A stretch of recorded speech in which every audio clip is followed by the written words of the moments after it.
Hello, everyone, and welcome back to another 3 questions in 3 minutes with our LGBTQ plus power players. Today, I am thrilled to be joined by Assemblymember Deborah Glick. Assemblymember Glick was the first out member of the state legislature back in 1990 and was also instrumental in pushing to codify the protections afforded women in Roe v. Wade into New York state law. That effort was finally successful in 2019 with the passage of the Reproductive Health Act. And you have also been instrumental in passing SONDA, GENDA, 2 major acts of non-discrimination, as well as a ban banning conversion therapy. So thank you so much, Assemblymember Glick, for joining me. Well, thank you. Pleasure to be here.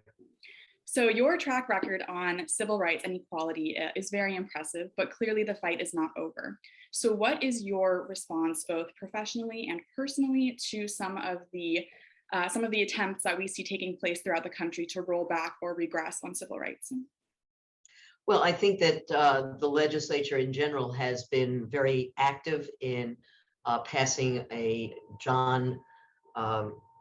Voting Rights Act that has been John Lewis Voting Rights Act to ensure that New York doesn't retrench.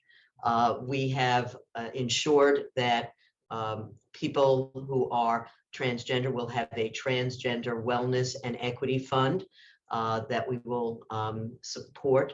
And we are clearly passing legislation to protect women's right to choose. Excellent. Yeah, very important, especially in the current climate that New York State is a leader on these issues. So after 30 years in the Assembly, what are you most proud of? You've done a lot, and there's a lot to choose from. Well, you know, it is hard to narrow it down. Obviously, right now, the Reproductive Health Act is going to be enormously important for New Yorkers, as well as these additional protections.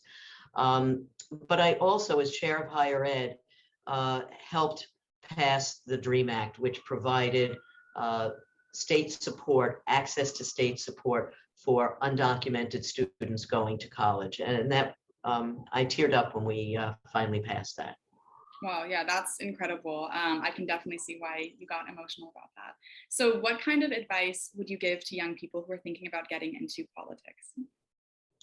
Well, it's always good to work locally. So if there are political clubs in your area, obviously I'm a Democrat, so I would urge young people to join Democratic clubs in their neighborhood. And also to pay attention to the issue-oriented organizations that might exist in your community. So those are the 2 things that I think would be a good starting point. And working on campaigns, you get to meet great friends, and that's a way of really getting on the ground, direct experience. Wonderful. Well, thank you so much, Assemblymember Glick, for joining me and for being an LGBTQ plus power player. Thank you very much. Appreciate being here.